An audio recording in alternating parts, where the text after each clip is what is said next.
The Contractor, available online, new thriller starring Chris Pine, Ben Foster, Gillian Jacobs and Kiefer Sutherland. The complete lack of marketing for this film should have been a dead giveaway that it's not very good, but hey, I had to try and see for myself, and I can now confidently say that it is in fact not any good. Which is a shame because the first 25 minutes of the film show real potential. Chris Pine is introduced as an experienced US soldier who gets discharged suddenly because of a bad knee that he has, and specifically because of the drugs that he takes for the pain, and they get discovered during testing. He loses pension and benefits and healthcare, which leaves him broke and unable to provide for his family. So he reaches out to his friend and former superior, Ben Foster, who recommends him for a position at a private contracting firm at this mysterious organization doing black ops assignments all over the world.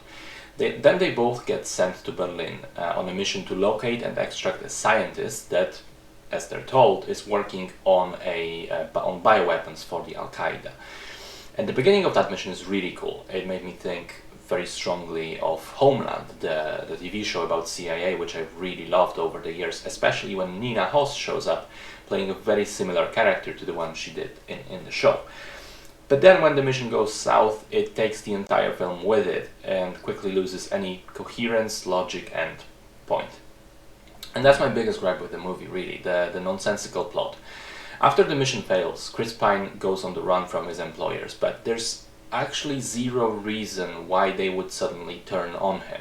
He doesn't rebel or disobey orders. He's the most capable one on the job, saves the mission really. He doesn't have any extra information or knowledge that would make him a security risk compared to the other members of the team, at least not as far as the commanders know. He only really starts digging into the truth once he gets attacked by his superiors. Otherwise he would probably just go home and take the money. It's also not like they're cleaning up the entire crew after the mission to keep things silent, because one of the other guys makes it out alive just fine. Plus it's kind of weird because the mission goes really messy and ends in a shootout with the local police, which is of course a big no-no for Black Ops guys. They want to be undetected like ghosts. And the answer to that is to literally send 5 guys after Chris Pine, who opened fire on him from automatic weapons in the middle of the day on the streets of Berlin. What is this? How is this in any way secret or related to espionage? It's like the movie is trying to actively contradict itself. Also, Pine ends up getting one of those guys and he checks his pockets, and the dude literally has his personal American ID there, which also shows from the photograph that he's a Marine. And he has another photo of him with his family. What the hell? How are you a black operative if you carry personal identification on you?